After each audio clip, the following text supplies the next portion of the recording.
మీరు క్రిస్టియను, ఆయన క్రిస్టియను, అపారమైనటువంటి క్రిస్టియన్ అంటే మీరే, నన్ను క్రిస్టియన్ అంటే మీరే. అవును సార్, కాదని చెప్పండి, కాదని చెప్పండి, కాదని చెప్పండి, కాదని చెప్పండి సార్, మీరెవరు క్రిస్టియన్? కాదని చెప్పండి, కాదని చెప్పండి సార్, మీరెవరు చెప్తారు? మీరు కాదని చెప్పండి, ఎవరు చెప్తారు? మీరు కాదని చెప్పండి, మీరు కాదని చెప్పండి, మీరు కాదని చెప్పండి సార్, మీరు కాదని చెప్పండి, క్షమాపణ చెప్తాను నేను. నేను కాదు, మీరు కాదంటే క్షమాపణ చెప్తాను. నేను క్రిస్టియన్ కాదు.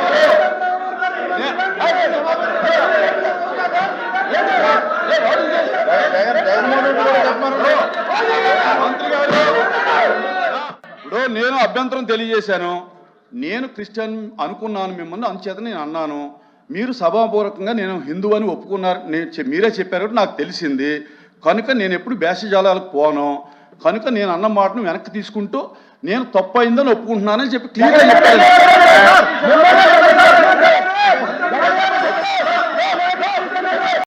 నేనైతే మనస్ఫూర్తిగా నేను అనుకున్నాను, మీరే శాసన మండలిలో ఒప్పుకున్నారు హిందూ అని. నేను అది వెనక్కి తీసుకుంటున్నాను సార్, తప్పు అయిందని చెప్పి కోరుతున్నాను. అంతకంటే ఏం కావాలి? చెప్పారు అంతకంటే ఏం కావాలి? క్షమాపణ చెప్పారు. నేనైతే అనుకున్నాను.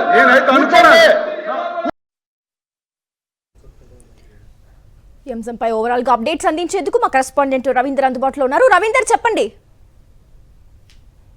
శాసన మండలిలో ఈ రోజు ఒక చీకటి రోజుగా మనం చెప్పుకోవాల్సి ఉంటుంది. అత్యంత దారుణంగా అధికార పక్షం చేసినటువంటి వ్యాఖ్యలు ఇప్పుడు మొత్తం 2 తెలుగు రాష్ట్రాల్లో కూడా తెలుగు ప్రజలంతా కూడా ఇస్తుపోయేటువంటి పరిస్థితి. ఆ స్థాయిలో శాసన మండలి చైర్మన్ కు ఒక మతాన్ని ఆపాదిస్తూ అధికార పక్షానికి సంబంధించినటువంటి మంత్రి అచ్చెన్నాయుడు చేసినటువంటి వ్యాఖ్యలు ఇప్పుడు పూర్తి స్థాయిలో కలకలం చేస్తున్నాయి. ఎందుకంటే వైఎస్ఆర్ కాంగ్రెస్ పార్టీ సంబంధించినటువంటి సభ్యులు తిరుమల తిరుపతి దేవస్థానానికి సంబంధించినటువంటి లడ్డూ ప్రసాదానికి సంబంధించిన చర్చలు మాట్లాడుతూ తెలుగుదేశం కూటమి ప్రభుత్వం చేసినటువంటి అరాచకాలు, అక్రమాలు అన్నింటి గురించి కూడా జరిగిన తప్పులు, స్కామ్లు అన్నింటినీ కూడా వైఎస్ఆర్ కాంగ్రెస్ పార్టీ సభ్యులు ఆధారాలతో సహా చూపిస్తున్న సందర్భంగా తెలుగుదేశం పార్టీ సంబంధించి అంటే అధికార పార్టీ సంబంధించినటువంటి నాయకులు పూర్తి స్థాయిలో సమయం కోల్పోయారు. ఎందుకంటే వైఎస్ఆర్సీపీ సభ్యులు వేస్తున్నటువంటి ఏ ఒక్క ప్రశ్న కూడా సమాధానం చెప్పడానికి వారి దగ్గర ఎలాంటి జవాబులు కూడా లేని పరిస్థితి ఉంది. ఈ నేపథ్యంలోనే పదే సభను డైవర్షన్ చేసేటువంటి కార్యక్రమం చేస్తున్నారు. అందులో భాగంగానే చర్చ ప్రారంభం అయిన మొదటి క్షణం నుంచి కూడా ఇదే విధంగా మంత్రి అచ్చెన్నాయుడు, పయ్యావుల కేసు,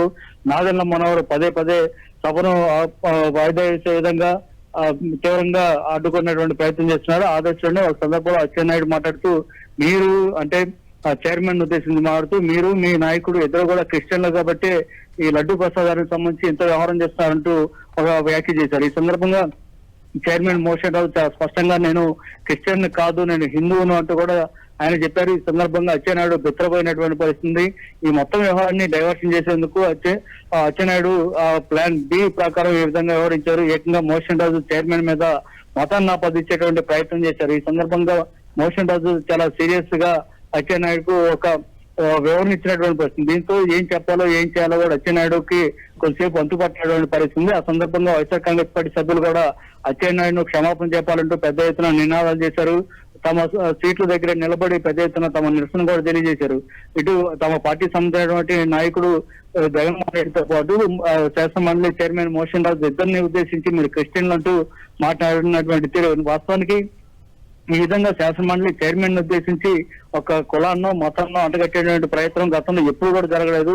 శాసన మండలిలో కానీ అటు శాసనసభలో కానీ ఎప్పుడు కూడా ఈ విధంగా జరగలేదు. కానీ ఫస్ట్ టైం ఈ రోజు లడ్డూ ప్రసాద్ వ్యవహారంలో సమాధానం చెప్పుకోవడానికి ఏమీ లేక సభను డైవర్షన్ చేసే కార్యక్రమంలో భాగంగా అచ్చెన్నాయుడు ఈ విధంగా వ్యవహరించారు. దీన్ని వైఎస్ఆర్ కాంగ్రెస్ పార్టీ తీవ్రంగా తప్పుపట్టి నిలదీసినటువంటి పరిస్థితి. దీంతో క్షమాపణ చెప్పాల్సిందంటూ డిమాండ్ చేశారు. కానీ అచ్చెన్నాయుడు మాత్రం క్షమాపణ చెప్పలేదు. చెప్పబోగా మరొకసారి కూడా ఇదే వ్యాఖ్య చేశారు.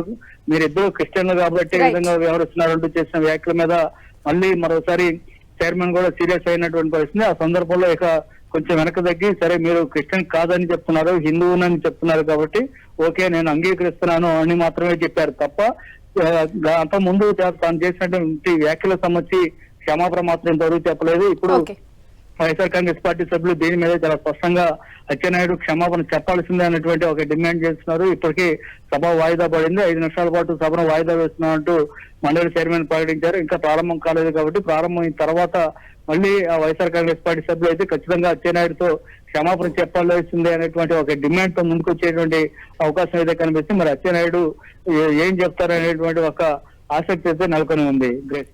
Thank you Ravinder.